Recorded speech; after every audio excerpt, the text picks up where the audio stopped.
দেখেন মিটারের যে ইয়াটা, আমরা তো মিটারটা কিনে আনি, টাকা দিয়ে কিনে আনি না? তুই টাকা দিয়ে মিটার কেনার পরে এই মিটারের আবার ভাড়া নিব কেন? প্রত্যেকটা মিটারের প্রতি মাসে ভাড়া নিতেছে 10 টাকা মনে হয় আর কি, আমরা টেনে কোন দিকে কত আমি জানি না, আমারটা হয়তো 10 টাকা নেয়। এই 10 টাকা ভাড়াটা কি জন্য নিতেছে? অথচ মিটারটা তো আমি টাকা টাকা দিয়ে কিনে আনছি না? আবার মিটারে যদি কোনো সমস্যা, আবার তারা আইলে তারা আবার টাকা দিতে হয়, সব কিছু তারা দিতেছে, টাকা দিয়ে করতেছি, তাহলে মিটারের আবার ভাড়া দিয়ে দিব কেন? বিষয়টা এমন হয়ে গেল না, আমি বিয়া করে বউ বাড়িতে নিয়ে আসলাম, আসার পরে এই বউ সকালে ফজর পরে উঠা উঠা কয় আমার টাকা দেন 500 টাকা। আমি কই যে, কই কেন? তো এই আপনি যে আমার সাথে রাত্রে ছিলেন, আমি টাকা দেওয়া লাগবে না?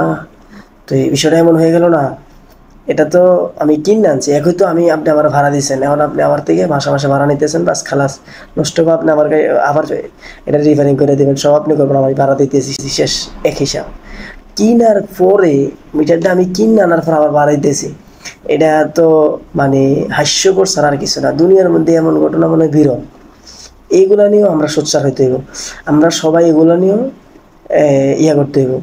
বহুত কিছু নিয়ে মামলা দিতেছে, এই ব্যাপারে তো মামলা দেওয়া যায়। তারা বিদ্যুৎ অফিসের ইয়ারা, তারা কত টাকা হাতিয়ে নিতেছে মানুষ থেকে, কোটি কোটি টাকা হাতিয়ে নিতেছে, আমরা এদিকে খবর রাখি না। অথচ দেখা গেছে কেউ একজন 50,000 টেলো গেলে হ্যাঁ ও 14 গোষ্ঠী উদ্ধার করে সারি